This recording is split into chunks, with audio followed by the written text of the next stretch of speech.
नमस्कार दोस्तों, स्वागत है आपका अपने चैनल डीएलएड बीएड पे। दोस्तों, आज हम कुछ इम्पोर्टेंट क्वेश्चन के बारे में चर्चा करेंगे जो एग्ज़ाम में बहुत बार रिपीट होते हैं। तो सबसे पहले आप लोगों चैनल को सब्सक्राइब कर लीजिए, बेल आइकन ऑन कर लीजिए ताकि इस प्रकार की वीडियो आप लोगों के यहाँ समय से पहुँच सके। तो आइए दोस्तों, क्वेश्चन देखते हैं।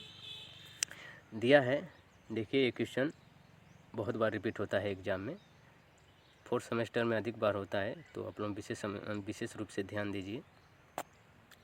चित्र में दिया है कि ABCD एक चक्रीय चतुर्भुज है। ABCD एक क्या है? चक्रीय चतुर्भुज है। ठीक है, दिया है यदि कोण A बराबर कोण यहाँ पर A बराबर, यदि कोण A बराबर 75 अंश, देखिए यहाँ पर कोण A बराबर 75 अंश दिया है। ठीक है, एक कोण 75 अंश दिया है।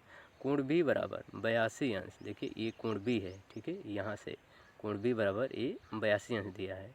तो कोण C और कोण D का मान ज्ञात कीजिए। यानी हमें कोण C इसका निकालना है और कोण D इसका मान निकालना है। ठीक है, कोई क्वेश्चन एग्जाम में आ जाए तो सबसे पहले हम करते क्या हैं कि सबसे पहले हम देखते हैं कि ये जो चक्रीय चतुर्भुज है, चक्रीय चतुर्भुज में आमने सामने के दो कोणों का योग कितना होता है? 180 अंश होता है। ठीक है, चक्रीय चतुर्भुज में दो कोणों का योग आमने सामने 180 अंश होता है। अब इसी पर हम सॉल्व करेंगे। ठीक है, तो मान लीजिए कोण A और कोण C बराबर 180 अंश, क्योंकि दो चक्रीय चतुर्भुज में दो आमने सामने कोणों का योग क्या होता है? 180 अंश होता है। ठीक है, तो आइए लेते हैं यहाँ पर, देखिए कोण A ले लीजिए, ठीक है, प्लस कोण C ले लीजिए बराबर 180 अंश। ठीक है, इन दोनों कोणों को हमें ज्ञात कर रहे हैं। ठीक है, तो कोण A का मान दिया है 75 अंश, तो यहाँ पर 75 लिख लीजिए। फिर प्लस कोण C का मान ज्ञात करना है तो कोण C रहने दीजिए। अब बराबर 180 अंश, इतना लिखा हुआ है। अब क्या करना है? अब कोण A का मान 75 अंश लिख दिए, कोण C का मान निकालना है हमें। बराबर दो कोणों का योग होता है चक्रीय चतुर्भुज में 180 अंश, तो 180 अंश लिखे हैं। ठीक है, तो कोण C बराबर, अब कोण C बराबर इसको 75 कर देंगे, यानी कि 180 माइनस इस 75 को उधर ले जाएंगे तो माइनस हो जाएगा, -75 हो जाएगा। ठीक है, कोण C बराबर, यहाँ कोण C बराबर हो जाएगा 180 माइनस 75। अब इसमें घटा देंगे तो घटाने के बाद हमें प्राप्त क्या होगा? यहाँ 10 में से 5 निकल जाएगा तो 5 बचेगा। यहाँ पर 17 संख्या बची, 17 में से 7 निकाल देंगे तो हमारा 10 बच जाएगा। ठीक है, तो हमें 105, यानी कि हमारा C का कोण जो है 105 आ गया। अब जगह कम है दोस्तों, तो यानी हमारा कोण C का मान हमें 105 आ गया। ठीक है, जब कोण C का मान आ गया तो अब बच गया कोण B और कोण D का मान बच गया। ठीक है, कोण C यहाँ पर निकालने के लिए मान दिया था तो हमें कोण C का मान यहाँ पर 105 आ गया। अब आइए कोण B का मान निकालते हैं। ठीक है, तो कोण B का मान निकालने के लिए फिर उसी तरह करना पड़ेगा। ठीक है, कि चक्रीय चतुर्भुज में दो आमने सामने कोणों का योग क्या होता है? 180 अंश होता है। ठीक है, उसी तरह फिर निकालिए, यहाँ पर फिर लिखिए, यहाँ पर कोण B लिखिए, ठीक है, इसको लिखिए, फिर कोण प्लस कोण D लिखिए, D वाले को लिखिए, फिर बराबर 180 अंश। ठीक है, इस तरह लिख लेंगे।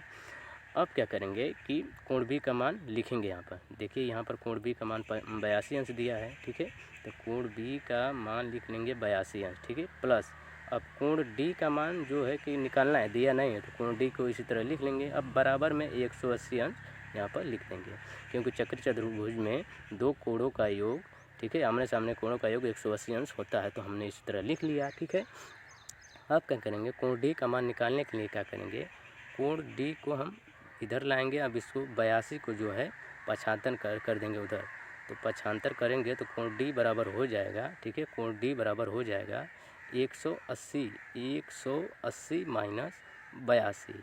ठीक है, 180 माइनस 82। ठीक है, अब 180 माइनस 82 को घटाएंगे तब हमारा कोण D का मान निकल आएंगे। जैसे यहाँ पर 180 में से 82 घटाइए, जैसे 10 में से 2 घटा देंगे तो 8 बच जाएगा। ठीक है, 8, यहाँ पर संख्या 17 बच गई, और 17 में से हम 8 घटाएंगे तो 8 दूना के 16, 1 17, यानी कि 9 आ जाएगी हमारी।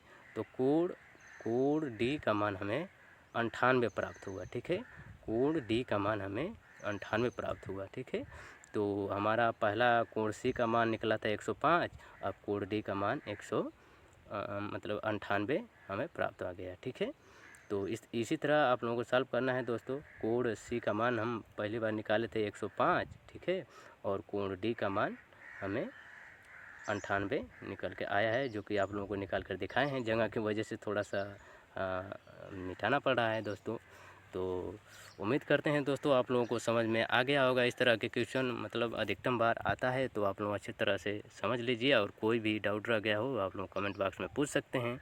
और चैनल को सब्सक्राइब कर लीजिए, और वीडियो अच्छी लगी हो तो लाइक शेयर कर दीजिए। तो मिलते हैं दोस्तों अगली वीडियो में, तब तक के लिए धन्यवाद।